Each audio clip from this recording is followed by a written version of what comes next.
Gaur gurekin dakau Javier González de Durana eta itzaingo digu baita ere Erika eta Igorre bai, oien argazki ere badaude hemen, eta itzaingo digu Balkaren historiaeri buruz. Fabrika bat, material fotográfico itesuna, eta bueno, pizkala nundik norako eta salduko dizkigu. Buenas tardes a todos, gracias por venir. Hoy contamos con la presencia de Javier González de Durana, que nos va a hablar sobre la historia de la fábrica de Balca. Nos va a desgranar un poco su trayectoria. Tenemos en esta exposición fotografías de Erika y de Igor. Yo creo que hacer una presentación de Javier, pues bueno, ha sido ha sido profesor de la UV, ha sido director de la Sala Recalde, ha participado en el Guggenheim, en el Bellas Artes. Es una trayectoria bastante amplia, siempre lo hemos conocido como crítico, como comisario y ya os digo, con instituciones potentes dentro de lo que es la cultura del País Vasco. No me voy a alargar más. Gracias, Javier, y cuando quieras empezamos con... Pues muchas gracias, Marcel. Gracias a todos ustedes por asistir a este acto. Y desde luego gracias al Fotomuseo por haber organizado y colaborado en el montaje de esta exposición, a su equipo por la buena tarea realizada, por la buena colaboración que han establecido conmigo, con Erika y con Igor, para que esta exposición haya sido posible aquí en el Fotomuseo. Voy a empezar explicando por qué esta exposición es como es y no como quizás debería haber sido si se hubiese pretendido una explicación más clara, más centrada en documentos y materiales más elocuentes de lo que fue la fábrica, y que, sin embargo, no es así como debería haber sido, sino que es como es. Y voy a explicar por qué es de esta manera. Para lo cual me tengo que remitir a enero de 1992, cuando la fábrica cierra. Cuando la fábrica quiebra y en un juzgado de Bilbao se presenta un expediente de suspensión de actividad empresarial que hace que los propietarios de la empresa la abandonen. Literalmente la abandonan. Se desentienden de ella. Esto da lugar a que los trabajadores, que en ese momento eran aproximadamente unos 300, había llegado a tener hasta 500 empleados en la fábrica. Los trabajadores durante un año, entre el 92 y el 93, se hacen cargo de la fábrica. No para mantener la producción, sino con la esperanza de reanudar con la producción. Para ello se ponen en contacto con la Junta de Castilla y León para pedirles el apoyo financiero y logístico, pero no lo obtienen. Y durante un año la fábrica está en sus manos, con muchos sueldos pendientes de cobrar por parte de los trabajadores, porque la fábrica iba de déficit en déficit desde 4 años antes, y se debían muchos sueldos. Entonces, en el año 93 abandonan toda esperanza los trabajadores de que la producción se reanude, y la fábrica y todos sus contenidos pasan a manos del Fondo de Compensación Salarial, que era un organismo que se hacía cargo de las empresas que habían quebrado y que tenían deudas fiscales con el Estado, con Hacienda o con sus propios trabajadores. Y el Fondo de Compensación Salarial se hace con la empresa para venderla, hacer cash y con ese dinero pagar las deudas que existieran con bancos, con los trabajadores y demás. Se vende y la compra, se hace con ella el Banco Español de Crédito, porque con esa entidad bancaria había una deuda que tenía adquirida por banca, ¿no? Entonces la compra, se la queda, se amortiza la deuda que tenía, incluso se cobra algún dinero, porque la fábrica era un gran terreno y un gran edificio, y con ese dinero se puede pagar algo de los sueldos pendientes. Con eso los trabajadores en el 93 se retiran y la fábrica queda abandonada, literalmente, o sea, abandonada, las puertas abiertas y abandonada. Y el Banco Español de Crédito, ya en el 2001-2002, me parece que es, la vende a su vez. Tenía un activo que no les servía para nada, que no producían en la lata, y para ellos no era de ningún interés. Se habían hecho con ella para compensar una deuda que se debía a ellos. Y el Banco Español lo vende a unos empresarios de la margen izquierda de la ría, del Nervión, que se dedicaban a derribos de edificios. No sé si os acordaréis vosotros de un par de chimeneas enormes que había en el Abra de Bilbao, a la altura de Santurce, dos chimeneas gigantescas que serían como si hubiera una especie de icono de la entrada del Abra a la ría. Bueno, pues esas dos chimeneas, que hubiera estado bien que se conservaran allá, porque eran de verdad icónicas. Pues ahora están en banca, porque las derribaron los empresarios que compraron la fábrica y todos los ladrillos están ahí. Bueno, la fábrica, mientras estos empresarios lo utilizaban como depósito de sus despieces, de sus desmontajes, seguía abandonada y así siguió. Bueno, intentaron algún tipo de negocio ahí, pero yo creo que no lo hicieron, no lo desarrollaron, creo que sabe por qué, lo diré ahora. Pero mientras tanto, toda la fábrica, 40.000 metros cuadrados de edificio, en un terreno muy amplio, seguían vacíos. De tal manera que durante 23 años se produjeron, desde el 93 hasta el 16, se produjeron primero una ruina empresarial, segundo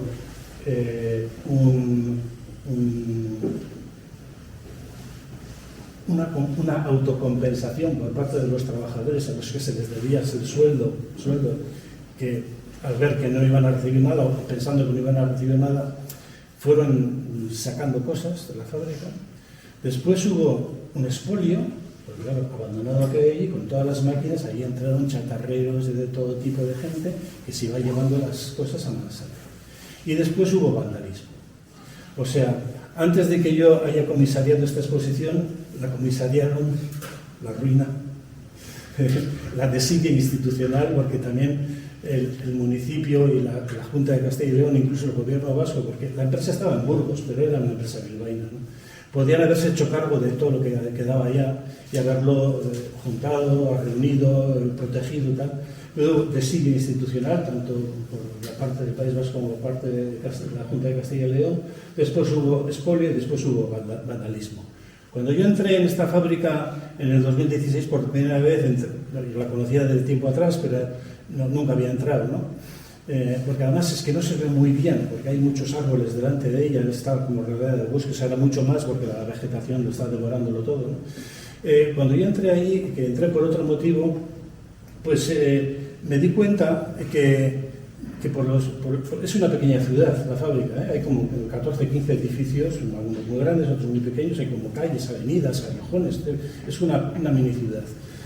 Empecé a recorrer los edificios y vi que el expolio se había llevado todas las máquinas, todas las tuberías, todos los cobres, todos los hierros, se lo había llevado todo, pero quedaba algo que para los expoliadores no había tenido interés: el papel, la documentación, los archivos, eso, y estaba tirado por el suelo. En algunos casos había algunos armarios que tenían archivadores y se conservaban más o menos allá. Pero también el vandalismo había cogido, a veces los chavales se metían ahí y tiraban los armarios, en fin, un desastre. Bueno, durante un par de meses me dediqué a recogerlo todo. Iba todos los días a la fábrica y lo fui recogiendo con la esperanza de que ese material terminara por interesar a alguien. Y yo en principio pensaba que el propio ayuntamiento, era su historia, la historia del pueblo, ¿no? Donde 3 o 4 generaciones de gentes del pueblo, no solamente de Villasana de Mena, del Valle de Mena, sino de Balmaseda, de Güeñes, de las Encartaciones, de Bilbao, de Espinosa de los Motores, de una gran área, que eran 500 personas, de una procedencia muy amplia. Yo pensaba que las instituciones locales se interesarían en entender esto y custodiarlo, hacer algo, ¿no? Un pequeño museo, ¿no? Alguna vaina así. Bueno, pues no se interesaron, y entonces cuando ya recogí todo y tenía en casa petada de todos estos materiales, que es esto y como 7 o 8 veces más, que está guardado en otro sitio, claro. Pues decidí donarlo al gobierno vasco, al archivo histórico del gobierno vasco, y allí está recogido. De tal manera que esta selección se ha hecho sobre los restos que quedaban en los suelos de la fábrica. Sin embargo, como el material es documental, y hay libros y materiales que explican cómo funcionaban las máquinas, cómo tenía que operar cada trabajador ante su máquina para hacer que funcionara. Aunque las máquinas no existen, se han perdido, sin embargo tenemos estos manuales de trabajo que son una maravilla, porque en esos manuales de trabajo de cada trabajador, de cada uno de los que estaban en la fábrica, aportan dibujos de cómo era la máquina y unas explicaciones muy detalladas de cómo el empleado tiene que operar, en qué posición tiene que actuar, cómo tiene que hacer para que el resultado final sea el esperado. De tal manera que, aunque la fábrica y sus máquinas ya no existen, hipotéticamente se podría reconstruir. Tenemos las fórmulas, tenemos las mezclas de líquidos, tenemos los procesos, todo eso está explicado en los papeles. Gracias a que son papeles y a nadie le interesó ese material, lo podemos exhibir aquí ahora. Bueno, así que yo he sido un comisario de esto después de que haya habido 4 comisarios materiales anteriores a mí, como digo, el expolio, la reina, la desidia y demás. Bueno, este ha sido el final que ha configurado este contenido. Ahora voy a ir al principio de la historia de la fábrica. Y hay en una vitrina que está por allá, hay un documento, uno de los más interesantes que pude rescatar, que es el anteproyecto que presentan los promotores, los empresarios que quieren fundar Valca, lo presentan al Ministerio de Industria para conseguir el permiso, la autorización para empezar a operar, ¿no? Piden permiso, explican cuáles son sus objetivos y también les piden pues, ciertas prerrogativas, ¿no? Ciertos privilegios por hacer esta inversión que quieren hacer. Y la primera hoja, lógicamente es un proyecto empresarial, pero la primera hoja de este proyecto dice esto. Bueno, la portada, el proyecto de nacionalización de los productos fotográficos en España, y abajo pone agosto de 1939, año de la victoria. Y la primera página dice así: la industria de los productos fotográficos es industria de guerra de primera necesidad. La importancia que los productos fotográficos adquieren en caso de guerra es extraordinaria. Se emplean para fines muy diversos, todos igualmente importantes. La observación aérea, con tomas fotográficas de resultados de bombardeos, obras de fortificación y vías de comunicación del enemigo y el levantamiento de los planos de los terrenos de operaciones con sus obras de fortificación por procedimientos fotográficos son de empleo constante e imprescindible, y el consumo de material sensible para estos fines importantísimo. Como consecuencia del corriente empleo de estos procedimientos, tiene igualmente importancia extraordinaria el consumo de material positivo en la cartografía para estados mayores, aviación y marina. En sanidad militar, la película placa para radiografías constituye un elemento indispensable en el diagnóstico de multitud de heridas y lesiones, y su consumo en caso de guerra aumenta de modo extraordinario sobre el consumo normal, también indispensable en tiempo de paz. La fotografía ha llegado a ser, además, un auxiliar técnico indispensable en multitud de fabricaciones que en tiempo de guerra han de llevarse al máximo rendimiento. Así, la microfotografía para el control de calidades de metales y aleaciones, y los rayos X para el control de elementos metálicos, piezas fundidas, soldaduras, etc., son ya elementos indispensables, de empleo cada vez más frecuente y que necesitan cantidades considerables de productos sensibles. Aparte de esto, el empleo de la fotocopia, pone entre comillas, de fotocopia para la reproducción rápida de dibujos, etc., se vulgariza cada vez más y es sobre todo indispensable en los momentos en que el factor tiempo adquiere todo su valor. Es decir, estos empresarios, en primer lugar, piensan en la fábrica de fotografía como una herramienta de guerra. Hay que tener en cuenta que estos lo redactan en agosto del 39. La guerra acababa de terminar pocos meses antes. Además, ellos habían sido combatientes en el bando nacional. Eran falangistas, RPTs, ultraconservadores, era gente de la derecha más extrema de Neguri, podríamos decirlo así, de Neguri concretamente. Ellos eran empresarios ya que tenían empresas como hidroeléctricas, vidrieras, en fin, todos además participaban con acciones en el Banco Bilbao, en el Banco Vizcaya, en fin, eran grandes empresarios que querían abrir un nuevo negocio. Y la justificación primera que plantea el Ministerio de Industria es la guerra. ¿Por qué? Pues, vamos a ver, son empresarios, son exmilitantes de la guerra, excombatientes, pero son también empresarios muy agudos. Porque en estos momentos, cuando ellos plantean, solicitan la autorización, es agosto del 39, pero en el proyecto se ve, incorporan cartas que han estado escribiendo a empresas fotográficas de Italia, de Alemania, de Bélgica, de Francia, Inglaterra, que remiten a conversaciones que se inician en el 38, incluso en el 37. Es decir, la idea de la empresa adquiere formalmente un anteproyecto en agosto del 39, pero lo venían pensando desde mucho tiempo atrás, ¿no? Es decir, esta gente colabora con el movimiento de sublevación franquista, pero en cuanto se conquista Bilbao, es decir, cuando liberan Bilbao, ellos dicen, bueno, hasta aquí hemos llegado, nosotros ahora nos vamos a dedicar a los negocios, que es lo nuestro, que para eso somos empresarios. Y lo hacen casi inmediatamente. Bilbao cae es el 15 de junio del 37, 19, del 37. Yo creo que ya en otoño del 37 ya están pensando en la empresa, ¿no? La guerra sigue por Cantabria, por otros sitios, pero ellos ya están centrados en otra cosa.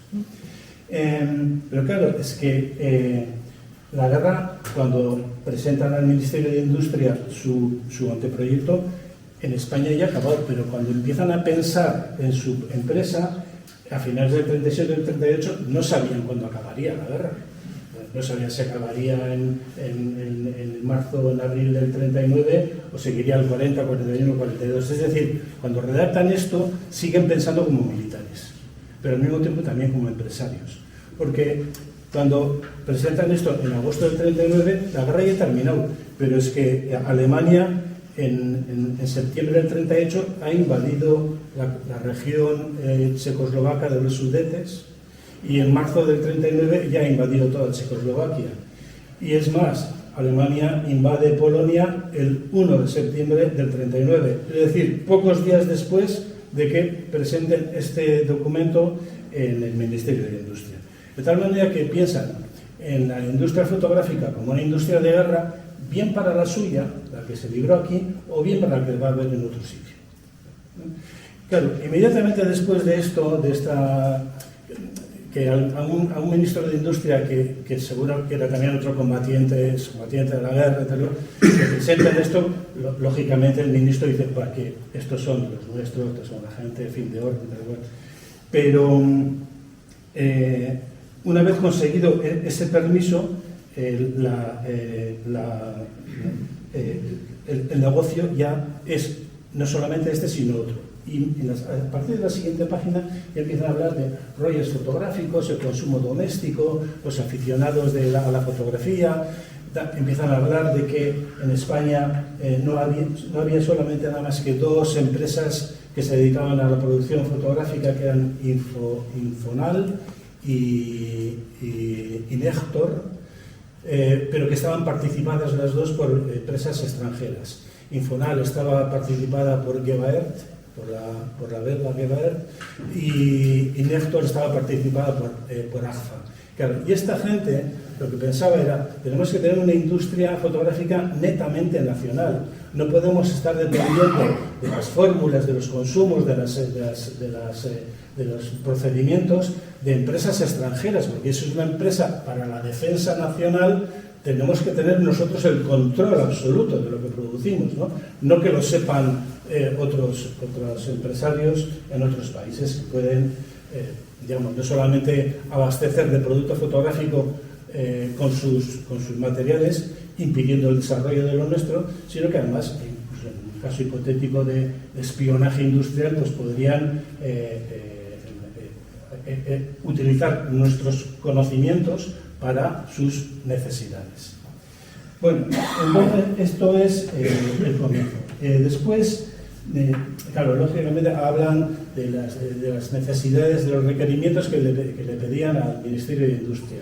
Le pedían, bueno, para instalar esta fábrica necesitamos que haya unos aranceles muy fuertes que graven los productos extranjeros para que los nuestros resulten competitivos a nivel nacional. Necesitamos que, además de que haya aranceles, ninguna otra industria química fotográfica se instale en España durante 15 años para hacer músculo, crecer, y una vez que ya nos hayamos asentado, pues poder abrir la mano a otros industriales del sector, pero cuando ya nosotros hayamos adquirido fuerza. Es decir, es un planteamiento empresarial que mezcla cuestiones militares, ideológicas, cuestiones económicas, porque había el consumo de productos fotográficos en España era débil, pero lo poco que había estaba alimentado por Agfa, Gevaert, Kodak y otras empresas extranjeras. Entonces, claro, el negocio era también evidente, es decir, si nosotros producimos aquí nuestros productos con calidad, los extranjeros vienen grabados por unos aranceles que hacen que sean menos competitivos con los nuestros, nosotros esto va a ser un negocio, y además un negocio protegido por el Estado. ¿Qué sucedió? Sucedió tal como lo pedían, porque esta gente tenía muy estrechos lazos políticos con el régimen de Franco, por esa alianza que había habido entre ellos durante el conflicto, pero también porque algunas de las familias llegaron a ser jerarcas importantes dentro del régimen. La familia Oriol, ¿no os acordáis? Antonio Oriol fue ministro de Justicia, fue secuestrado por ETA durante un montón de días, fue presidente del Tribunal Supremo de Justicia en los años 60, 70, es decir, esta gente tenía contactos muy estrechos. Y buena parte de su negocio lo hicieron a través de estas influencias mediante las relaciones personales. Aunque en principio se habían planteado rollos de película fotográfica, rollos de película cinematográfica, materiales también para mezclar, para hacer vertidos y demás, productos, es decir, no solamente el positivo y el negativo, sino también los materiales de fabricación. Esta gente se planteó enseguida que el mayor negocio no estaba en estos materiales destinados pues, al aficionado, al profesional que hace fotografías en su estudio, no. El negocio estaba en las placas radiográficas, y concretamente en las placas radiográficas para servicio sanitario, para servicio médico. Esta gente consiguió que el Insalud, o lo que hubo de Insalud, como se llamara en los años 40, 50 en España, la seguridad social que tan precaria que había, pero que había, consiguieron que el suministro de placas radiográficas para todo el Estado español fuera proporcionado por Balca. Tuvieron un cliente cautivo, gracias a esas relaciones personales. Y este desarrollo de las placas radiográficas permitió después a Balca no solamente crecer mucho en el Estado español, sino incluso en el mercado internacional. A partir de los años 80 se introduce en el mercado norteamericano, y el gran negocio de Balca, como empresa que producía esta variedad de productos, el gran mercado está en Estados Unidos. O sea, la cifra más alta de beneficio empresarial la consiguen en Estados Unidos. Incluso crean una empresa específica para vender las placas radiográficas allí, una empresa que se llama Valcorp, de la cual hay algunos materiales. Y Y como digo, en 1985 es el año de máximos beneficios gracias a este mercado internacional que, bueno, allá en aquel plano que está ahí, veis que al final distribuían en Estados Unidos, pero también en Argentina, en Brasil, en Australia, en Sudáfrica, en Suecia. Bueno, fue una empresa internacionalmente muy expandida. Claro, esta fue su fortaleza. Estos contactos con el régimen fue su fortaleza la que le hizo crecer mucho, pero también fue la causa de su perdición, ¿no? Porque cuando se reinstaura la democracia, el primer paso que se da, vamos, en cuanto a la organización del Estado, es que empiezan a aparecer autonomías, ¿no? Autonomías con competencias propias. Entonces, las autonomías una de las primeras competencias que reciben es la de la sanidad, cultura, educación y sanidad, transferencias. Claro, ya cada autonomía, cuando recibe las competencias de sanidad, es libre para elegir a quién le compran las placas radiográficas. Entonces, en estas autonomías buscan en el mercado aquellos productos que les resuelven la necesidad, pero que son más interesantes en el precio o en lo que sea, relaciones personales, amistades, lo que sea, que resuelven la necesidad y ya no les se ven obligadas a comprar a banca. Con lo cual, cuando aparece el Estado de las autonomías, banca pierde ese cliente cautivo que había sido el INSALUZ, la Seguridad Social Española. Y no solamente eso, sino que además, en el año 86, hace 50 años exactamente, 40 años, España entra en el mercado común europeo. Y eso significa la eliminación de las fronteras para el comercio internacional y la desaparición de los aranceles, que gravaban a los productos extranjeros haciéndolos más caros que los productos nacionales, los que producía banca. Con lo cual, a pesar de que en el año 85 fue el año de la máxima obtención de beneficios empresariales, en el 92 ya estaban quebrando. En 7 años quebraron. Se fortalecieron con la dictadura y se hundieron con la democracia. Esta fue la realidad. Voy a empezar a proyectaros algunas imágenes y voy a ir explicando cosas que van a ir apareciendo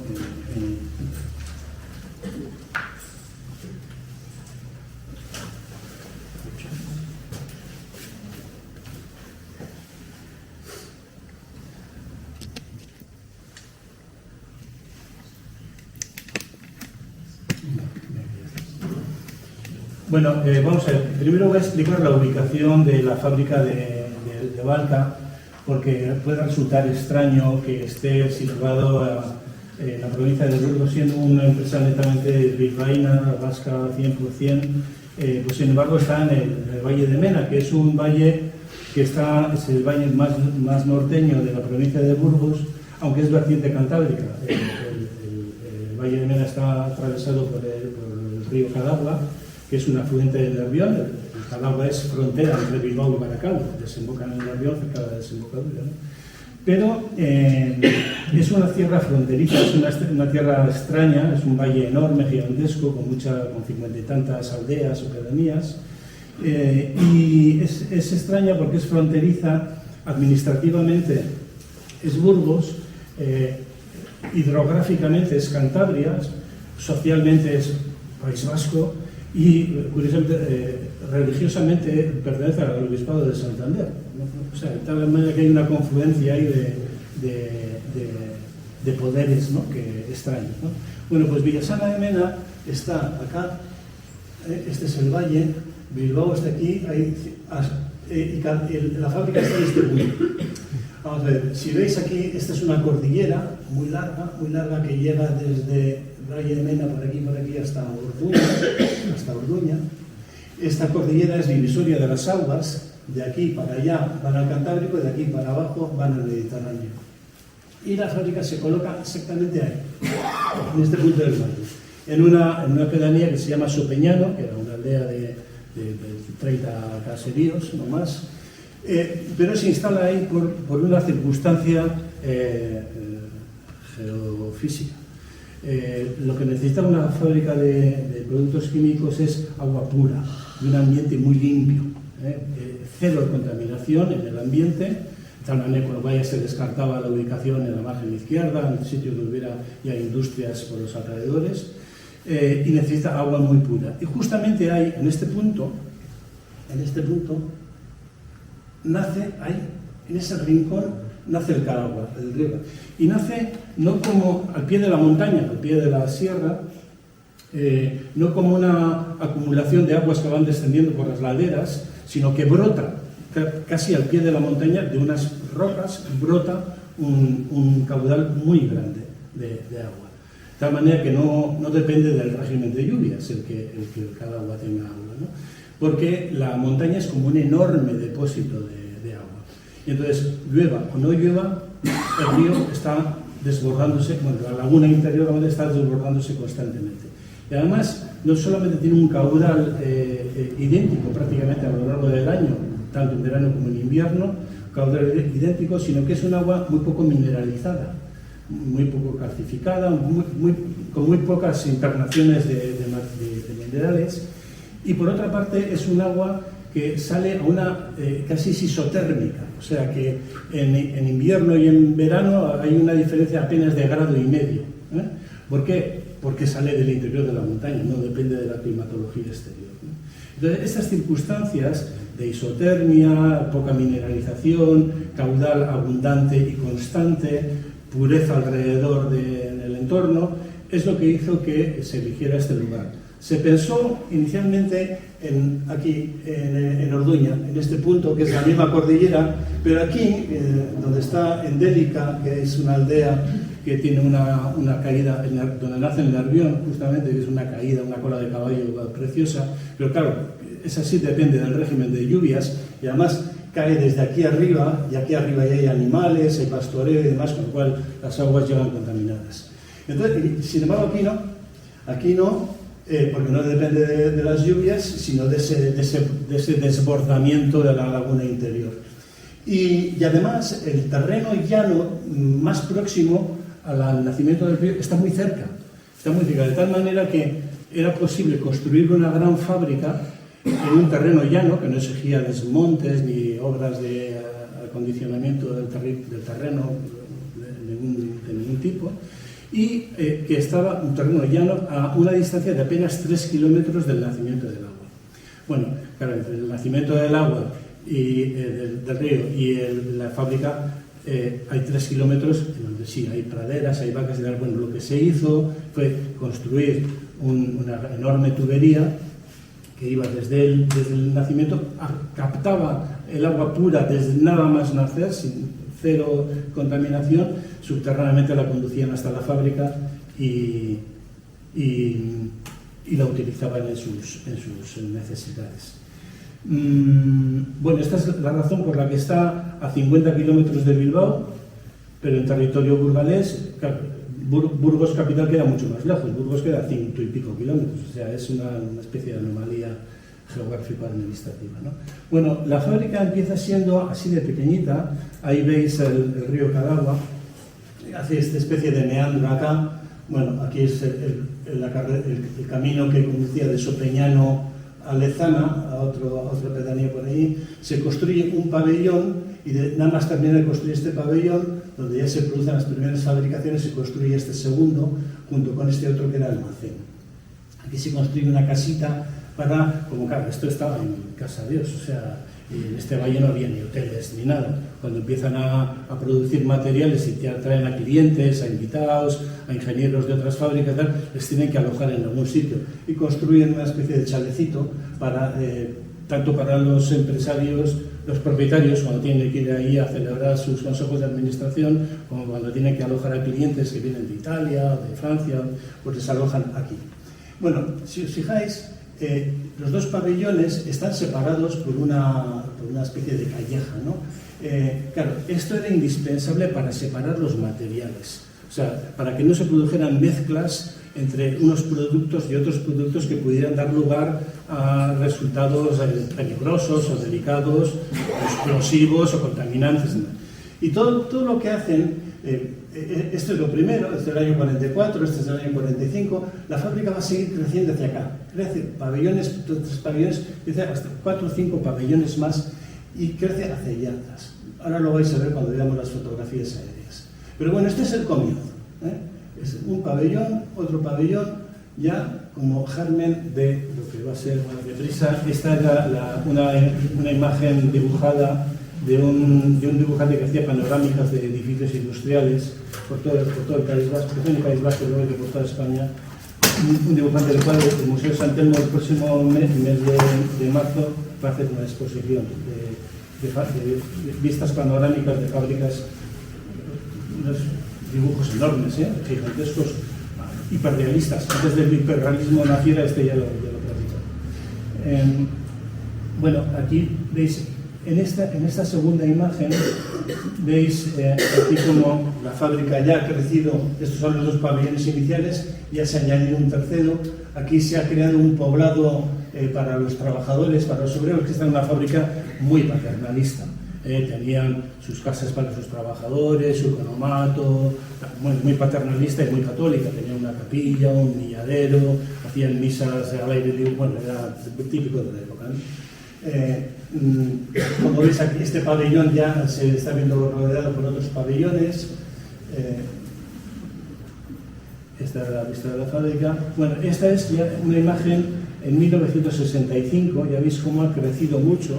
Lo que veíamos inicialmente era este grupo y este edificio, luego ya creció este otro, luego creció este otro, y luego aquí todavía crecería otro más. Este era el chalecito para los jefes. Este es el pabellón social. Aquí está, en esta primera crujía hay una capilla, aquí arriba está el comedor, aquí abajo había un garaje, un taller, la enfermería, el economato también estaba por aquí. Bueno, en fin, como veis es una fábrica muy grande. Todavía esta zona no está ocupada, lo va a estar en breve, enseguida, como vais a ver. Va creciendo la fábrica. Ya veis allí, ya se ha ocupado aquella zona. Ahí es el barrio de los trabajadores. La mayoría de los obreros que trabajaban en esta fábrica eran caseros de la zona. O sea, cultivaban la huerta y 4 gallinas y luego trabajaban aquí, que esto les daba más dinero, ¿no? De tal manera que no todos trabajaban aquí y luego se iban a su casa a comer, a dormir, pero algunos no podían, no tenían casa, entonces se hizo un barrio que... por cierto, estas casas las diseñó un arquitecto nacido en Zarauz, José Luis Sanz Magallón. Este nació en Sancener, era marqués de San Adrián, era un aristócrata. Este tipo era amigo de los propietarios de la fábrica, lógicamente, y diseñó este barrio de aquí, muy bonito. Y este barrio luego todavía creció más por acá, creció más por acá, es decir, todo a expensas de la fábrica y de ese espíritu paternalista. Si os fijáis, sigue existiendo separación entre pabellones para evitar la mezcla y la contaminación o la interferencia de productos. Aquí otro patio, aquí otro pabellón, otro patio. Es decir, hay todo, ¿no? Calles, callejas, separación, o sea, muy escrupulosos en cuanto a la distancia que debían mantener unas cosas con respecto a otras, ¿no? Aunque al principio la iniciativa empresarial creó estas viviendas, luego la iniciativa privada, ante la demanda de más viviendas, porque aquí trabajaba mucha gente, empezó a construir edificios por las inmediaciones. Este es el crecimiento de los pabellones por fases, ¿no? Este es el primero, aquí están los 2 primeros, están separados por una calleja. El verde es el segundo, el azul es el tercero, el cuarto es este marrón, que se cepilla parte de este primero, luego viene este de acá y finalmente este de acá. Ese es el crecimiento de la empresa a lo largo de 40 años. Ahí lo veis, en un sitio absolutamente rural, ninguna presencia fabril en las inmediaciones. Esa es la sierra, esa es la peña, ¿no? la divisoria de las aguas. Ahí al fondo a la derecha veis Sopeñano. Y bueno, esta es una gráfica de la temperatura del agua cuando sale del manantial de cada agua, ¿no? hay apenas grado y medio, no llega a 2 grados la diferencia entre el máximo y el mínimo. Este es el plano del país dividido por zonas geográficas según ellos distribuían sus productos, sus delegaciones estaban distribuidas de esta manera y su distribución internacional de sus productos era así. Llegaban a Australia, Argentina, Estados Unidos, bueno, en fin, Egipto, Nigeria. Bueno, la marca Balka, creo que ya es sabido, es un acrónimo que viene... Bueno, la empresa se llamaba Sociedad Española de Productos Fotográficos. Ese era el nombre de la empresa. Balka era el nombre de los productos que fabricaban. Es una marca comercial. El nombre empresarial es Sociedad Española de Productos Fotográficos. Bueno, Balka es un acrónimo que deriva de Val, Valle, Cadagua. Pero esta cosa tan ingeniosa tiene un interés comercial, porque ellos lo que querían era asemejarse nominalmente a la empresa dedicada a la fotografía más prestigiosa que había en Europa en aquel momento, que era Leica. Leica es un acrónimo también que viene del nombre de Ernst Leitz, el que inventó la cámara, Leitz, y K de cámara. Ernst Leitz dice Leica, mi nombre, y cámara. Y Balka, queriendo aproximarse a esa marca de prestigio, piensa, bueno, nosotros vamos a hacer todos los productos fotográficos excepto la cámara. ¿Cómo podemos hacer? Bueno, pues tenemos el Cadagua ahí al lado. Entonces, y eso tuvo fortuna porque después fue imitado por otras empresas japonesas, sobre todo Konica, Fujica. Bueno, hubo muchas empresas que empezaron, Konica también, hubo varias que empezaron a utilizar esta denominación, fabricaran cámaras o no fabricaran cámaras, todos se querían asemejar a Leica. Pero fijaros también en la caligrafía, ¿no? en la tipografía del nombre.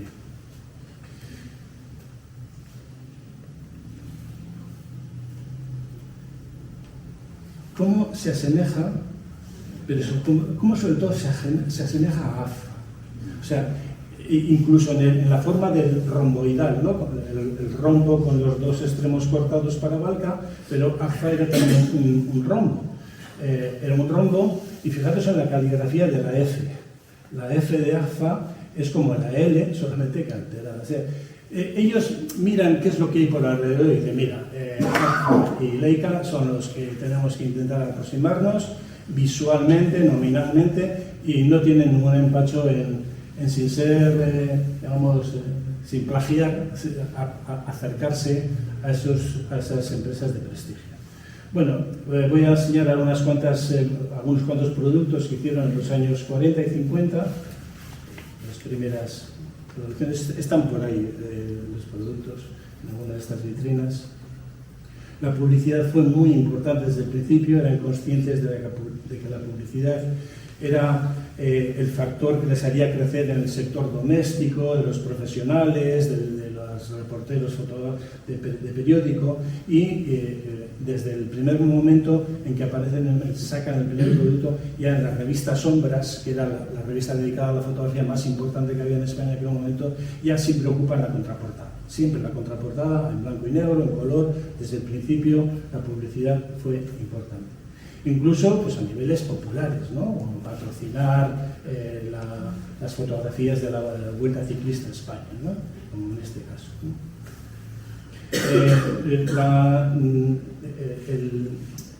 La colaboración con fotógrafos de prestigio la empezaron a considerar ya en los años 70, cuando su evolución hacia el mercado internacional empezó a adquirir mucho peso. Y, por ejemplo, esta imagen publicitaria la elaboró Sam Haskins, un fotógrafo inglés muy destacado en los años 60, sobre todo por sus desnudos.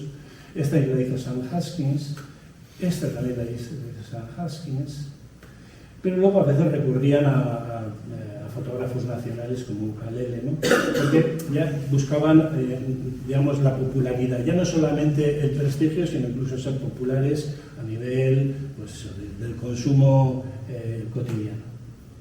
En los años 80 entran en la fábrica, ya cuando empieza a desarrollarse el mercado norteamericano, crean un departamento de marketing que no había tenido hasta aquel momento. Entonces este departamento de marketing cambia de agencia publicitaria y cambia un poco la imagen de Balka, ¿no? Y adquiere en los años 80 un sesgo como más de ciencia ficción, ¿no? Más futurista, ¿no? En algunas ocasiones relacionado con las placas radiográficas, porque si fijáis esta especie de pirámide aquí, en las 4 esquinas hay placas radiográficas de alguna parte del cuerpo, no sé cuál. De ese rollo cósmico, cosmológico, igual que esto.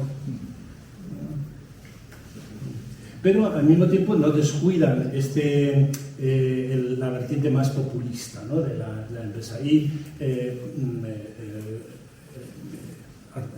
organizan concursos de globos aerostáticos, son los primeros que empiezan a hacer como concursos o exhibiciones de globos aerostáticos por toda España, con lo cual tiene mucho éxito, les va muy bien, incluso a nivel internacional. Claro, y también pues empiezan a tener como un tipo de relación especial con los clientes importantes, y les organizan fiestas, campeonatos de golf, les llevan a lugares como de cierto encanto, de charme, en fin, de cual todo esto es muestra, ¿no? Se inventan este Balka Imaging Club, contratan a Fernando de la Cuadra Salcedo, ¿no? También como un nombre de famoso, ¿no? Para la promoción de sus productos. Pero quizás la más interesante de sus actividades es la Bienal de Fotografía, que está orientada a los fotógrafos profesionales y aficionados. Empiezan a hacerla en el 69 y acaban en el 83. Organizan 7 bienales fotográficas, a las que concurren entre 1000, la que menos concurre 1000 fotógrafos, entre 1500, entre 1000 y 1500, una locura. Al final siempre hacen una selección como de 20-25, llaman a un jurado de prestigio, luego veremos cómo actuaban, y deciden los premios. En el año 75, a mitad del desarrollo de esta bienal, el premio que daban era de 50.000 pesetas. Tened en cuenta que el Premio Nacional de Fotografía, que daba el Ministerio de Educación y Ciencia en aquel momento, era de 80.000. O sea, Premio Nacional 80.000, Premio Balka 50.000, bueno, estaba muy bien pagado, ¿no? Además no era un único premio, ¿no? Había como 3 o 4 convenciones, todas con premios dinerarios, ¿no? Hacen varias. Bueno, a veces se presentaban cosas un poco tremendas. Esta fue una cosa que fue premiada, me parece que en el año 73. Pero para mí la mejor fotografía que se hizo, bueno, está mal reproducida, la he fotografiado yo mismo de la revista que está por ahí. Es esta fotografía de un bilbaíno, de José Luis Ramírez, que se llamaba, la tituló Prisioneros, y es en el año 75. Esta era una imagen muy típica de Bilbao, ¿no? Un Bilbao en derrumbamiento y un Bilbao masivo que está creciendo como un enjambre empanelado al fondo, ¿no? Esta fotografía fue el primer premio en el año 75 y, bueno, José Luis Bilbao después, claro, en el concurso, en el jurado estaba siempre el director también, el director de la revista Arte Fotográfico, que luego hacía unos reportajes fantásticos sobre los concursos de Balka, ¿no? Era muy amigo de uno de los directores de la empresa, el director de la revista Arte Fotográfico, y claro, eso daba como resultado una atención preferente a los fotógrafos premiados siempre por Balka, ¿no? Y a José Luis Ramírez, al año siguiente de obtener este premio, le hicieron un gran reportaje fotográfico. Bueno, esta era la biblioteca. De las distintas instalaciones que tenía Balka, la más curiosa era una biblioteca extraordinaria he podido recuperar los títulos de los libros que tenían y de las revistas que recibían, y no solamente lo he podido recuperar, sino que lo he podido hasta ver, porque es la única cosa de Valca que se ha conservado, porque cuando se puso en venta los materiales, yo creo que esto lo vendieron los propios obreros, cuando se puso en venta, un empresario vizcaíno también dedicado a la química la compró y lo tiene puesto tal cual, con los mismos muebles, la misma disposición, la tiene puesta en su empresa, que está en otro sitio de Vizcaya, totalmente diferente, ¿no? Pero la compró entera, con todos los archivadores, las fichas, bueno, es una maravilla. Te volvería loco, Marcel, y esto aquí. Bueno, también tenía la capilla, con unas vidrieras muy modernas, ahí, ya como digo, también tenía un pequeño cine, de 15, 16 butacas, con una iluminación en el techo muy indirecta, muy bien parido todo, ¿no? Muy bien diseñado, muy bien concebido, ¿no? El comedor era fantástico, podía darle a 200 personas al mismo tiempo comer. Esta era una sala de reuniones, esta era la sala de delineación y proyectos. Esta era una sala para...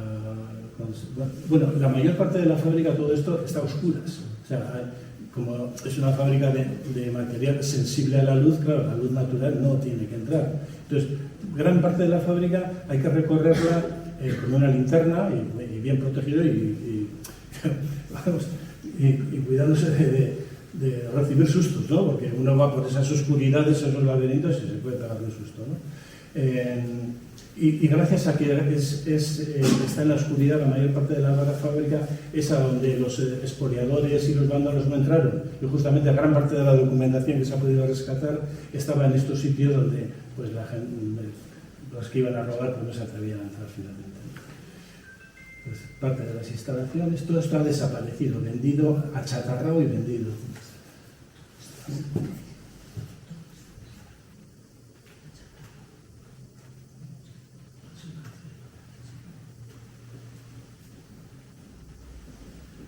Era muy sofisticada la fábrica, se fue actualizando permanentemente, poniéndose al día y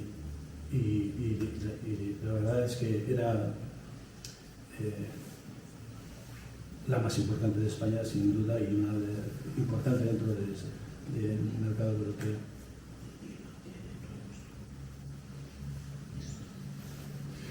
Vamos a ver. 65, ese concurso tuvo un jurado integrado por estas tres personas que eran este del pelazo era Mario Giacomelli, italiano, el centro era un francés, Frank Roussel, presidente del club del siglo 40, y este era un alemán, Otto Michel Artus. Bueno, vamos a ver cómo se planteaba el concurso, ¿no?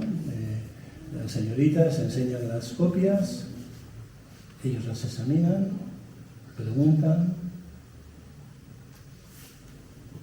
hacen sus comentarios, sus análisis. Este que está ahí al fondo, ese yo creo que es el director de la revista Arte Fotográfico, que le he invitado a estar presente en las deliberaciones para luego poder escribir un reportaje en su revista sujeto a las realidades de lo que se había dicho y discutido.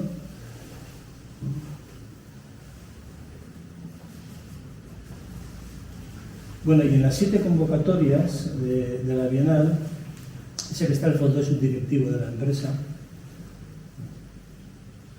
En las 7 convocatorias siempre hay tres miembros del jurado que son o bien italianos, alemanes, belgas, ingleses y tal. Y aquí ya es el reparto de los premios, una vez que se ha fallado.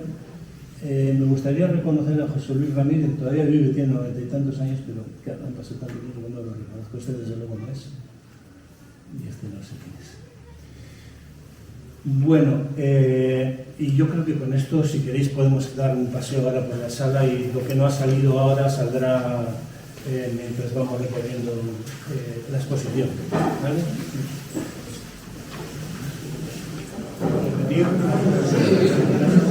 Bueno, yo voy a empezar. Bueno, vamos a decir, en esta parte de aquí y en esta de allí están las fotografías de Erika R. tomadas en la actualidad en el estado de la fábrica y de Igor Popov. Estas 4 y estas 6. Y hemos puesto al lado las fotografías históricas de cómo fueron aquí en Cuba. Por ejemplo, este es el comedor. Este es el comedor. Este es un laboratorio. Este es un laboratorio.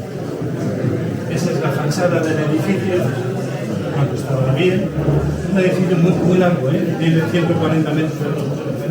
Y esta es la fachada del edificio. Bueno, y ahí un poco lo mismo, pero con el bar. Aquí abajo está hablando el bar que tenía el comedor. Bueno, ahí está el cine. Aquí una zona de laboratorios, hay otra zona de laboratorios. Bueno, entonces, aquí están cómo era la fábrica, cómo era desde los años 50, con los 2 primeros pabellones más el tercero, el chalecito de los reyes. Aquí había en ese pabellón de ahí, aquí, pero no había energía eléctrica, pero no había eléctrica. En las casas necesitaban energía eléctrica. Y hasta que, como Oriol era gran accionista de Hidroeléctrica Española, enseguida llevaron un tendido eléctrico. Pero en algunos años tuvieron que autoabastecerse y crearon una pequeña central eléctrica ahí, moviendo con las aguas del río Cadagua, y se suministraron mientras la fábrica era pequeña. Pero cuando ya la fábrica empezó a crecer, ese pabellón lo tiraron, levantaron este, que es el pabellón social, y ya llegó el tendido eléctrico que entraba suministro suficiente. Bueno, aquí está la planta baja de la fábrica. Cuando había llegado ya al máximo de crecimiento, el límite de la finca, y ya, ¿veis?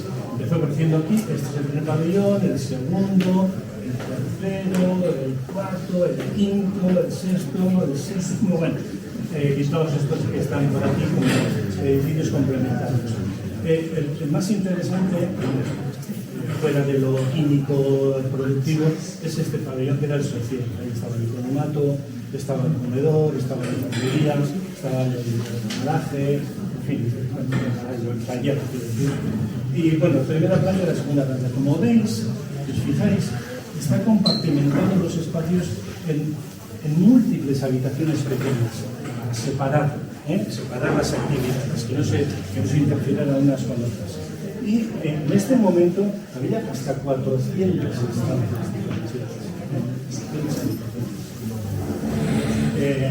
Bueno, este es el plano del inicio, este es el plano del anteproyecto, como imaginaban que iba a ser, luego les de otra manera, pero ya en ese proyecto que os he mencionado de la guerra y tal, que es un documento que está ahí, aparece esta idea de fábrica. Ya saben cómo quieren organizar. Luego no será así, pero tienen su proyecto, ¿no? La planta de producción ahí. Aquí, esto es interesantísimo, aquí es donde se hacían los vertidos y las preparaciones.